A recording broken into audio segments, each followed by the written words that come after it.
Hello, everybody, and welcome to Notes from Hollywood on PromoHomo.TV. I'm your host, Nicholas Snow. Yes, over 6 feet of snow has hit your internet experience.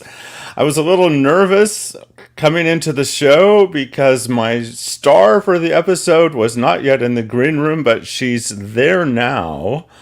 Breanna Sinclairé is one of the foremost operatic sopranos in the world, and she happens to be transgender. And I thought, what better way to launch an episode about her than with a sample of her amazing singing. A native of Baltimore, Maryland, and a graduate of CalArts, Breanna received her master's from the San Francisco Conservatory of Music and was the first trans woman of the opera program under the pedagogy of Miss Ruby Pleasure.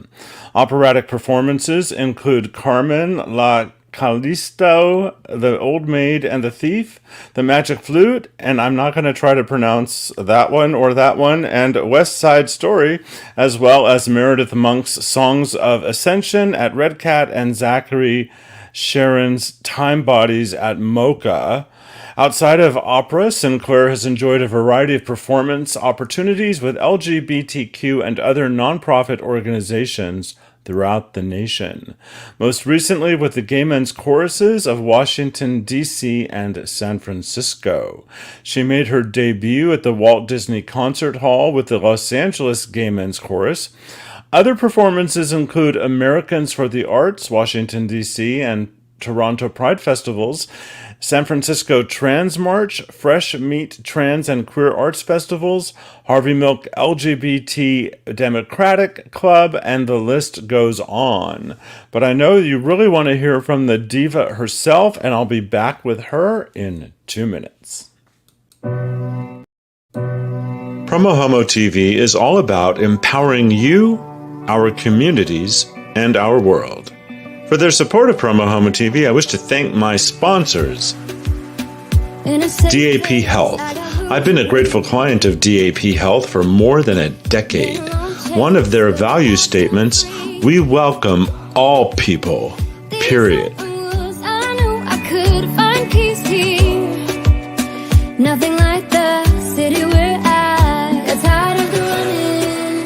Willie's Modern Fare, 1501 Uptown Gastropub, and 849 Restaurant and Lounge. 3 restaurants, unlimited flavors. Shouting out to my media partners, Pink Media, amplifying PromoHomo.TV across the Twitterverse with their hashtag I Love Gay campaign.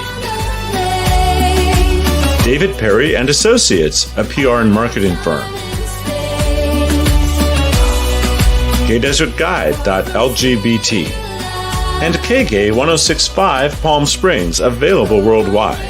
Ask your smart speaker to play KGAY.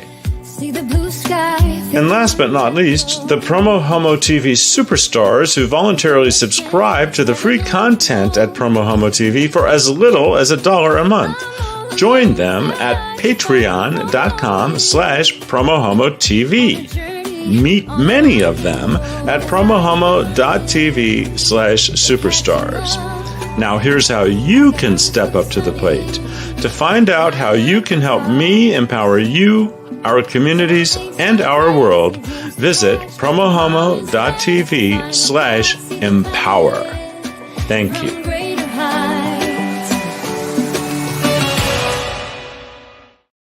Notes from Hollywood began as a column of mine in 1990, and now in the TV show, I spotlight people passionately pursuing professions in the entertainment industry. And on the surface, that sounds like it's an accurate description, but really when you have a guest like my guest today who transcends so many boundaries and includes so many intersectionalities in her own life story, it's just so you just can't really describe who she is or what she's doing. So I'd figure I'd have her on the show and we'll talk about it. So welcome to the show, Breanna Sinclairé. Hi, Breanna. Hello. I'm so excited to meet you virtually. Yes, I am too. Yes, wonderful. And we A wonderful have introduction. oh, thank you so much. We have a close mutual friend, David Perry. He was my friend, and then started helping me with PR. And I don't know in what order. How did you meet David?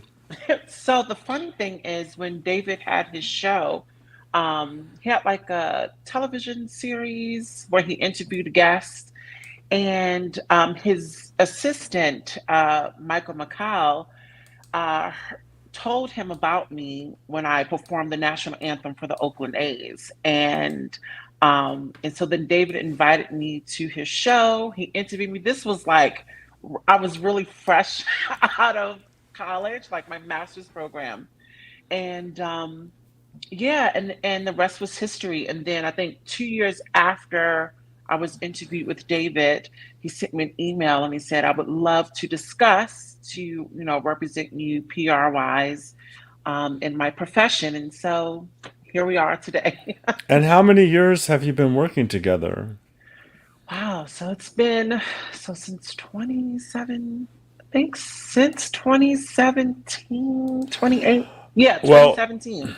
I knew it has been a long time because I've known him for many years now, and you're the first one of the first people he told me I just had to have on my show. So I'm sorry it's taken me years to do it, but No, it's okay. welcome. Yes. Now you had an experience yesterday, and I don't know if it's something you do regularly, but you got to be one of the hosts for the local television broadcast of San Francisco Pride. How was that? That was phenomenal. It was really a wonderful experience. Now, I'm not a speaker, I'm a singer. So I try to stay in the singing lane, but a lot of people want me to speak and, co star with them for specific things.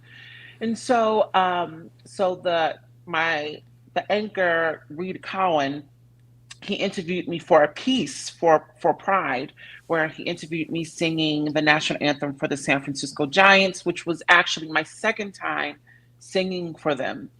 And so after the interview, I guess he reached out to Dave and he said, "I would love for her to co-anchor with me for the Pride special." And so I was gonna say no at first because I'm like, I am not a news anchor. I hate speaking. I am not a public speaker.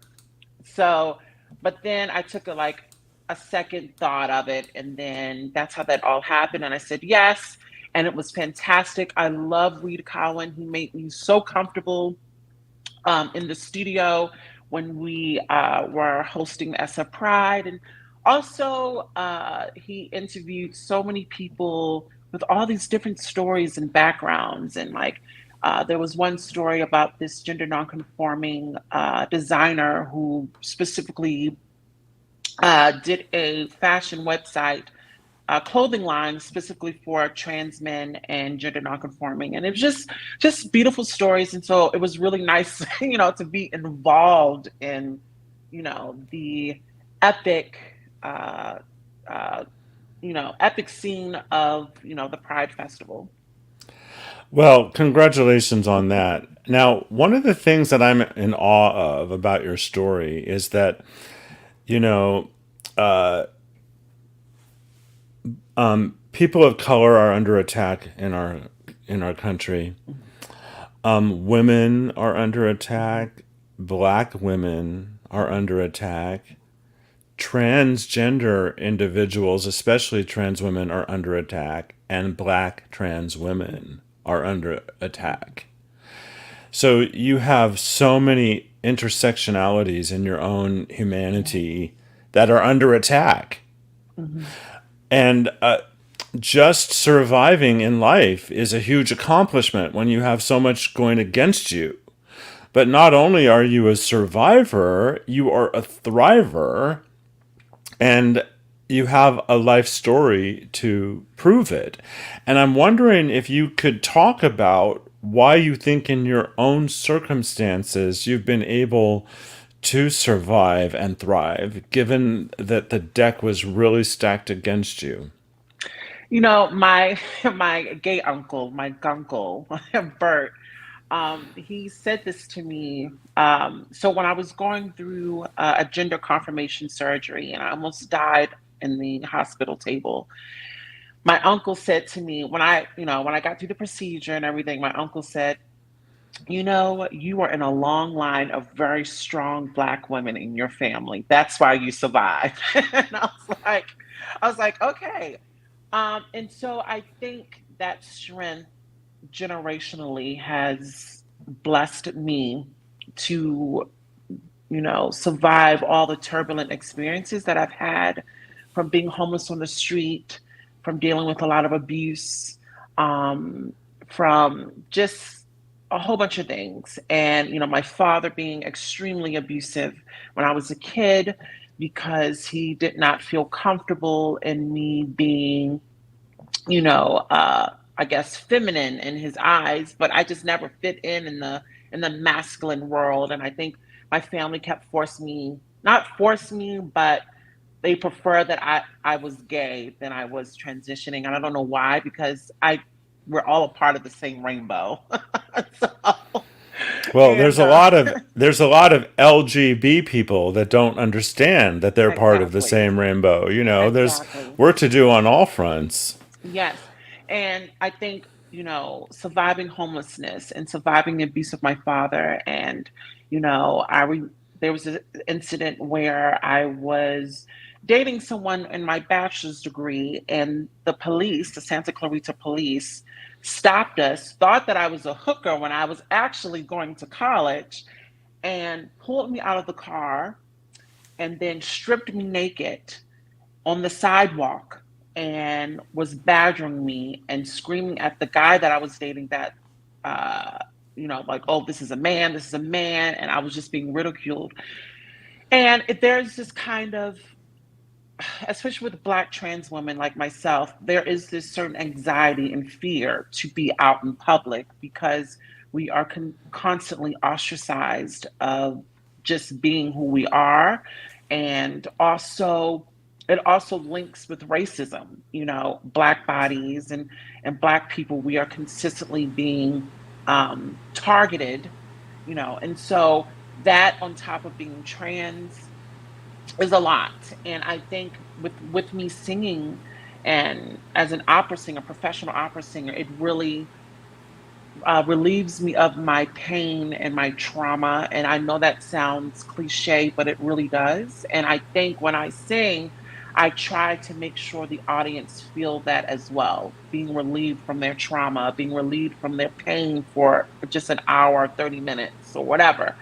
Um, and so when I sing, I always have a goal in mind, to really just let the music speak for itself. But throughout all my struggles, it's not easy, and it's still not easy today. I think maneuvering in the opera world, I have to fight just to get an audition or fight to get people to just listen to me. You don't have to take me for the role, but at least give me a chance, because I have similar credentials as of my peers who went to school. But I've been so grateful with all the opportunities that have come my way. But the opera world is still a little bit behind regarding race and gender identity. And so that's a continuous battle that I have to, maneuver. And that's just, it's sad. But your success is so inspiring in the ways that you are achieving it. And as you were telling me more about your story, there was a song that came to mind. It's not really an operatic song, but I'll be surprised if you have not sung it.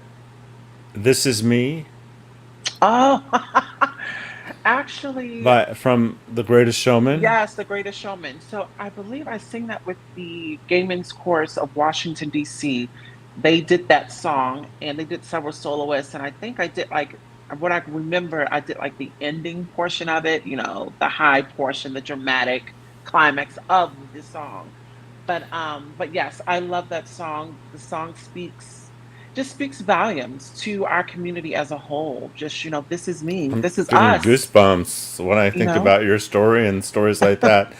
Now, when you had that horrific experience when you were pulled from your car and stripped naked, were you out as a trans woman the person you were dating at the time? Yeah, so the person that I was dating knew my status. From the very beginning, I think the police officers assumed that he didn't know, and as a result, um, you know, was badgering him and saying, "Look at her ID," because my name wasn't changed at the time. I changed my ID, and my I changed everything regarding my name in San Francisco. So when I was going getting my bachelor's in Valencia, California, I didn't have my gender marker changed, so it was still male. And so the police officer took my ID, showed it to the person that I was dating, and said, "You see this? You see this? It says male here." And he was just like, like he already knew.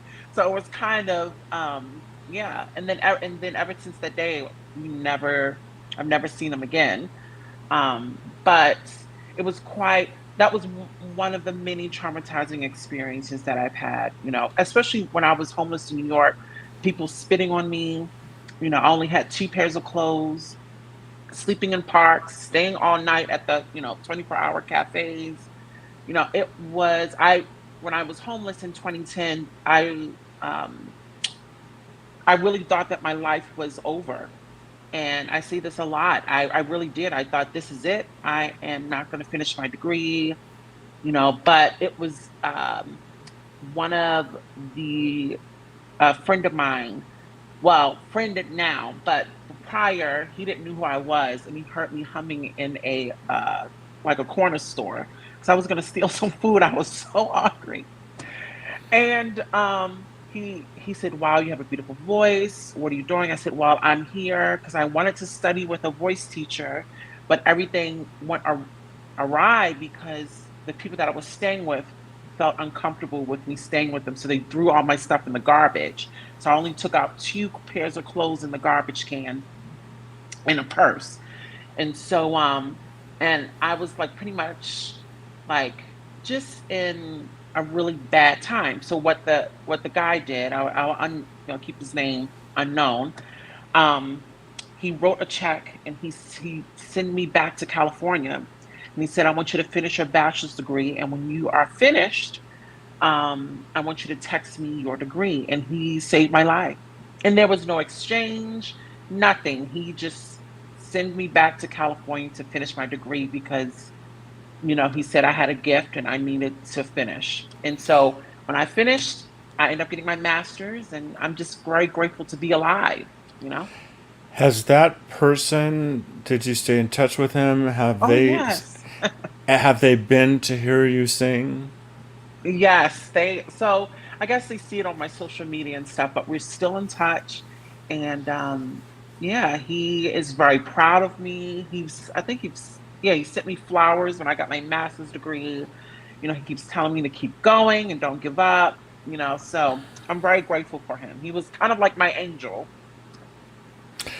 It's a tacky question probably, and you can say no comment, but do you mind telling me what the size of that check was?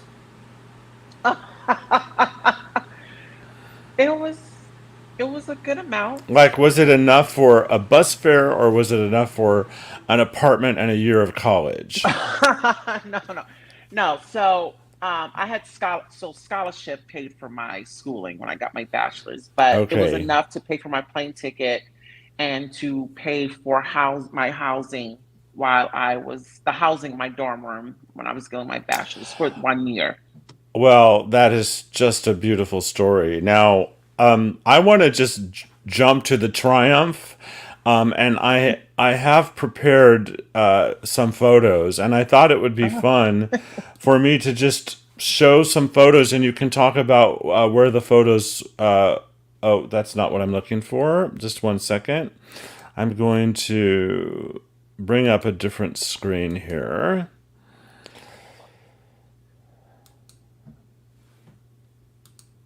Okay, and I'd love for you to just describe where you are in these oh God. pictures. Oh, yes, this was my debut at the Walt Disney Concert Hall. I was singing with the Gay Men's Chorus of Los Angeles. I sang a Negro spiritual called Hold On, and I did Somewhere from West Side Story. And that was, I believe, in 2018. Yeah. Wow, they just the LA Gay Men's Chorus just performed at the Disney Concert Hall this weekend. Yes. And this photo?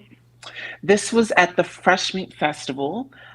So Sean Dorsey has a festival of queer arts performances. So I did a performance for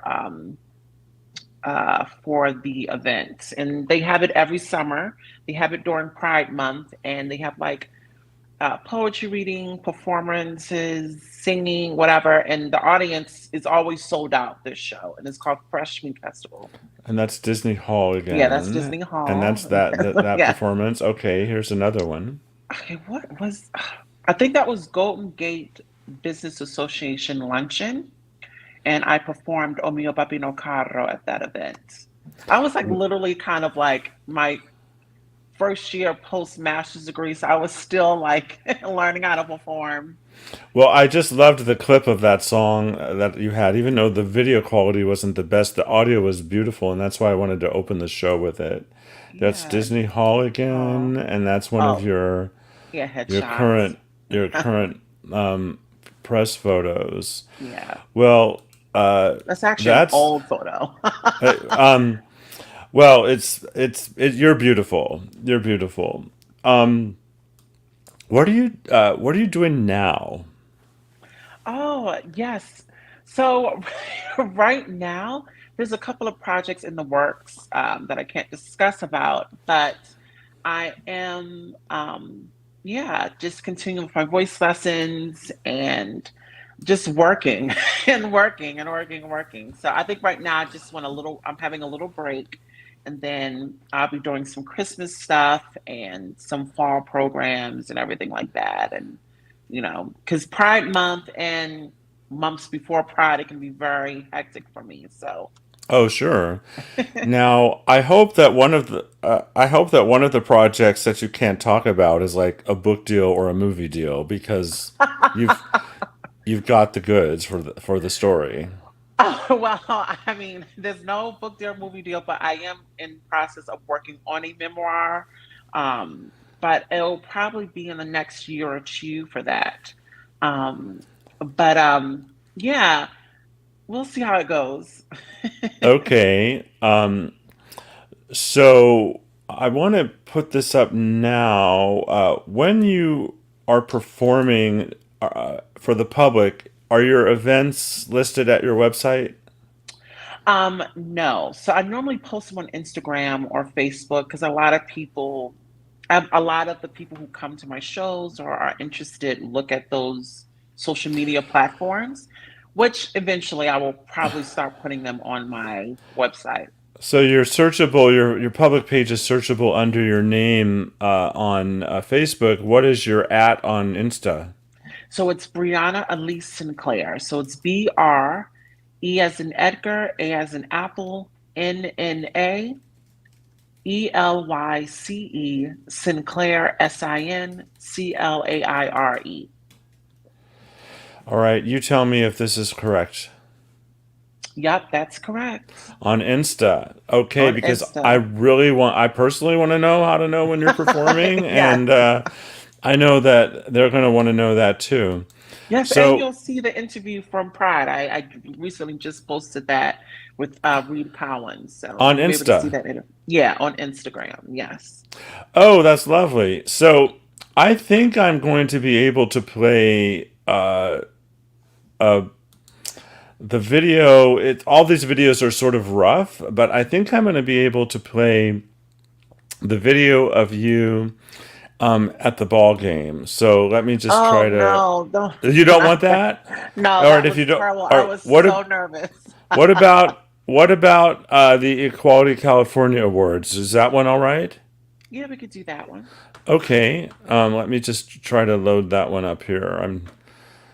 I'm the director, the producer, the host. I'm doing it all. So let's That's right. see if this works. Oh, that one is not letting me. Let me try one more time. Maybe they're just going to have to search your Instagram, but I'm going to just try one more time. So this is Oh, I see. Yeah, that all right. So what about And I have some stuff on Instagram too, if you go on there. Um, yeah, but I'm I don't know how sorry. that The works. the issue the issue with that, I had three songs, but that particular song is not in the proper format for me to broadcast. But that's Oh, all okay. right. No, it's No okay. worries. Don't worry. Don't worry at all. They got to hear your beautiful voice at the top of the show. Yeah. Is there anything else that you would like to talk about that we haven't touched upon? I don't know.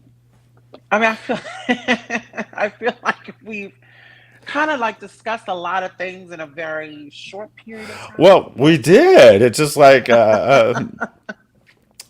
are your I don't role want to be a models? bore. Oh, yes. You're not, girl, you're not boring me. Anytime I call, I have to tell you, anytime I call a black woman girl, I have to ask myself, is that a microaggression? And I, I don't. It's not intended that way. Yeah. It's just a way of familiar. I don't know. In the gay community, we call people girls, so Mhm. I don't mean it as a microaggression. But since we went there, do you consider that a microaggression if someone calls you girl? I think it depends on the setting and the context. When you just called me girl right here, it's fine. Now, if it was like I'm at work or, some white girls goes, "Hey, girl," then that would be a difference. I like my white women, Okay. but All you right. know what I Duly mean. noted. I just like to catch myself when I might have done something incorrect. Yeah. So, who are your role models? Yes, so Jessie Norman, she's a world-renowned opera singer. She's a big role model of mine because she's larger than life, and that's kind of like how I am. I'm very statuesque. I'm about 6'1" and a half, and also Joan Sutherland. She is a soprano, and my teachers always compare me to her because we're both tall and regal. And who else? Leontine Price. She's a world-renowned African American soprano. And it's the reason why these women are, especially Leontine and Jesse Norman, are like one of my role models because they all grew up in the church, and that's where we kind of discovered our voices. And so I discovered my voice at a Baptist church, and so I would sing all the time, and the pastor would ask me to sing every Sunday. So I felt like I always had to be prepared in the morning because he would ask me to sing something random. But those are kind of like my top three role models that I just keep cherished in my heart. So, And describe the circle of people around you, your close, intimate circle. I mean, you don't have to out anybody as being your part of your close personal circle, but describe the makeup of the people you rely on to get through yeah, life. I do have a close circle of friends that I really keep dear to my heart. Uh, Three of my very close friends, we've known each other since 2007. So they're kind of like my best friends. And actually, one of them, his birthday was yesterday. His birthday is always on the month of Pride, so he's always going to Pride. They throw him a you know, big ass party, a whole Yes, parade. he's a little fabulous gay boy. He's about like 5'4", handsome young gay boy. I love him. He's just he's my bestie. He's really helped me through a lot of things, especially like all the traumas and situation I had. He's helped me get fill out my documents, get my name changed, and he would take me to my surgeries. He helped me apply to get my master's degree. That's one thing. I had to tell you this. When I so when I got my bachelor's, I took a year off because I was going to quit singing. And I was just like, I don't want to do this anymore. I'm tired. So I worked at this stupid call center. And my friend, my close friend, I'll name him Benjamin. He's my bestie. Um, he was like, Brianna, they're doing auditions at the San Francisco Conservatory of Music. You need to get your ass up, excuse me for my language, get your ass up and fill out the application, whatever. And I was like, no, I don't want to do it. I don't want to get my master's. I'm done with singing. But I wake up the next morning and what I see is Thank you for submitting your application for the San Francisco Conservatory. And so Benjamin literally filled out the whole application for me, put all the music that I was going to sing for this audition without even verifying it with me. So then his sister lives in San Francisco, and he said to me, we're driving up there. We're going to stay at my sister's, and you're going to audition. You are not going to be working at this call center. I was like, okay. So he came by the apartment complex that I was staying at, and I had my stuff packed. We woke up at what? He picked him up at 4 in the morning, and we got there around 11, 12 o'clock, stayed the night at his sister's for 2 nights. And yeah, and I auditioned and got, I auditioned and I got it that day. I auditioned. And then I went back. A couple of months later, I was packing up and moving to San Francisco. So that's how all that happened. So he's one of those people that will get thanked when you're up there accepting the award in whatever Yes. category Oh, definitely. Yes. that you win in. Uh, Definitely. that's beautiful. So, guess what I just did? I converted the video into the right format while we I were was like, something is talking. going on back there. I'm like, you working Yes. on something. Yeah, what I did was, while you were telling me the story, I have converted the Equality California video into a Okay. format that will allow me to play it. Okay. Oh So, God. yeah, so I literally, oh, you don't want it? No, you can play it. You can play it. It's fine. Okay. Well, you should tell David to take it off the website if you don't want it to No, be no. regularly. All right, so let me try that. And but that's what I was doing. I was listening to you, but I wanted to surprise the audience with this opportunity. So let me just do And you don't have to play this. the whole thing. Okay, here we go. And now, she has performed to Oh wide my God, I acclaim, hate singing. including her debut with the San Francisco Symphony. She is the first transgender singer to perform for a major league sporting event and the only operatic transgender soprano in the world. Please welcome to the stage soprano Breanna Sinclairé.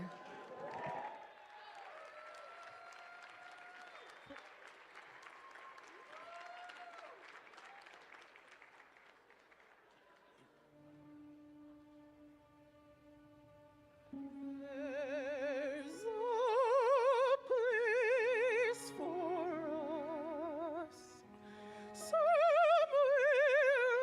a place for us, peace and quiet and open air wait for us somewhere.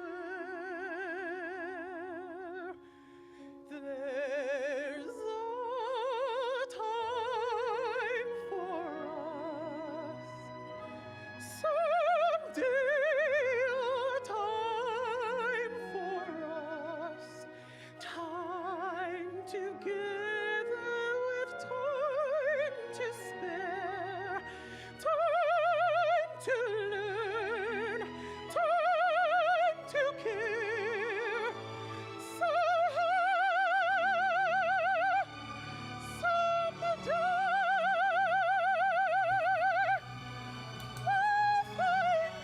Oh God, I was like so tired that day. Well, That was old. That was an old video. Oh my God. But I was well, like, seeing that makes me realize, wow, I have improved so much. well. I didn't have to play it, so I apologize if you didn't want it to be played. But I thought you sounded lovely, and especially at the top of the show, that's clearly a newer video. One of the things that I wanted to ask you, and then I'd love for you to just add anything that you think needs to be part of this interview before we wrap. When you were realizing who you really were, did you go through a phase that you thought you might be gay, or did you always know that you were female?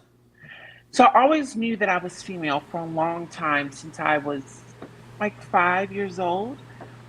There was a period where I was gay for a whole year, but I was just like, this is not me. I had my first gay relationship. Well, not gay relationship. It was, well, I don't even know what it was. So at my first gay Well, if in relationship. your heart and soul and reality you were always a woman and you were in a relationship with a man, then I suppose that it was not a gay relationship, right? Yeah. Well, he was no, but he was clearly gay. But I was a effeminate gay, and he was attracted to effeminate gays. Um, but I think there was a time where we were together, and he said something to me. He said, "Sometimes I feel like I'm with a woman," and I was just like, "What is that supposed to mean?" And I think after that, I was just like, "Yeah, this is not my no." And so then we kind of like broke it off, but we're still friends. You know, he still likes my posts on Instagram and stuff like that. But I we kind of ended it, and I just said, um, yeah, it's time for me to transition. I'm not gay, and so, but I have a bunch of gay friends, lovely gay friends, but I'm not gay. And so I No, think and that experience really kind of hit the head on the nail, or the nail on the head. certainly, certainly. Well, only you know who you are, and at times you might have had a different thought, but I think it's beautiful how you have stepped into your authentic self and you're following your passions and you're making a difference in the world. Thank And you. I'm not wearing a hat, but if I was, it would be off to you. Thank you so much. Thank you, my friend. You're welcome. Any final thought? No, no, this was wonderful. Yes, I am. Yeah, I think I've been so much, I performed so much on Pride Month. I think I'm just kind of like, in a very grateful state of mind. So, and I'm just grateful for just everything. I'm grateful for even just this interview. So, thank you Well, for having me. you're so welcome, and you can come on my show anytime. Uh, I I would really love to continue to support you and your work. Would love to meet you in person, and I Yes, definitely look forward to seeing you perform live, or thank you. maybe on Thank you national so much. television. You know. Yes, Speaking we'll of which, see. you've been on national television. Yeah. You've been featured in national news programming about your. There was some special on a national news network that David Perry told me about that featured you. Yeah, I think it was like the CNN performance. Yes, Yeah, but exactly. So, it was bad, but because I oh, filmed it at like 5 in the morning live on a steep rock that looked over the ocean. So I was extremely exhausted. so what of your past performances are you just really thrilled about? Let's leave it. Let that would be a good final question. So so when I did a performance in Amsterdam, which was a year ago, I sang for the Wink Awards, which is like a Dutch magazine. It's kind of like Out magazine, but like in Dutch, and it's called Wink. And they asked me to sing for the award ceremony. I feel like that was great. What else? I recently just performed with the International Pride Orchestra. My second piece was better than my first. Well, my second and third piece was better than my first. So I can say that I did a good job in that. Well, Oh, fantastic. and my recital. Your recital. You are clearly one of those performers that you're probably your own worst critic. Yes, I am. But I look forward to the opportunity to be in the audience. We've had live viewers, and a regular supporter and viewer of my show says thank you for another wonderful interview. Oh, So thanks. he and his husband Gary support this show, and they always tune in to watch live. And Fantastic. so when you're relaxing, do you have any travel planned? Any like really vacation types of activity? Or just sort of Um, staycation? well, we might go to Santa Cruz and like get a beach home, like to rent out for like a week or two, just for me to just decompress. And what else? We might. go to the East Coast to see family, but that's not resting. That's just stress. Of course. Now, when you say we, is there a significant other that you are referring Yes, to? yes. It's my partner, Michael. He's a big old bear. He's okay with me saying that. But he's a big old bear. All the gay boys, they like love him. He's a very kind bear, and he's about 6'4", 6'5". So we've been together for about 6 years, 6, 7 years. So he snatched me up right after I got my master's, but at the time I was with like 2, 3, 4 other people. But he was so kind-hearted, and he listened, and we had a wonderful dinner, and he knew that sushi was my favorite cuisine. So he took me to this like really nice high-end sushi place, and I was like, okay, this is the one. And so the rest is history. You just gotta feed me, and I'll be happy. Okay, well, it brings joy to my heart that you have that going on in your life as well. Yeah. Really, I'm sure you inspire so many people, and Yes. you Thank you, inspire me. Nicholas. So Thank thanks you. again for being on the show. Yes, of course. You have a And great happy Pride. happy Pride. You have Yeah. a great evening. Yes, you too. Thank you. So we've been talking with Breanna Sinclairé. She's just a fabulous woman, as you have seen. And I just want to remind you to check out her Instagram at Breanna Elise Sinclair. And I'm just delighted that she came on the show. And I'm really grateful that you were there to watch. And I hope that you will share this broadcast with all sorts of other people so they can also discover Breanna as well if they don't know her already. I'll see you next time.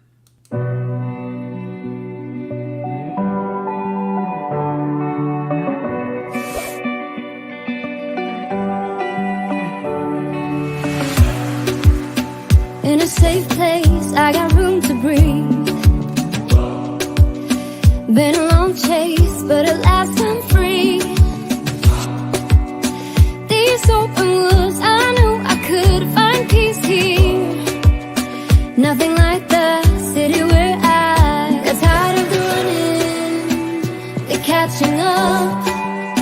I got hungry for the stunning high mountain tops. So I made some plans, some dreams to catch, to promised lands, to find my path, see the planet from greater heights. I have found a place out of time and space, far from city lights,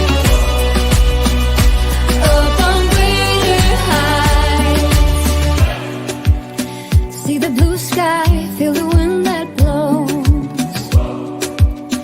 Get the rush in, heaven only knows.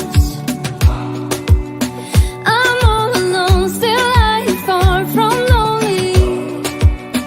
On a journey, on a winding road. Got tired of the running, the catching up. I got hungry for the sun.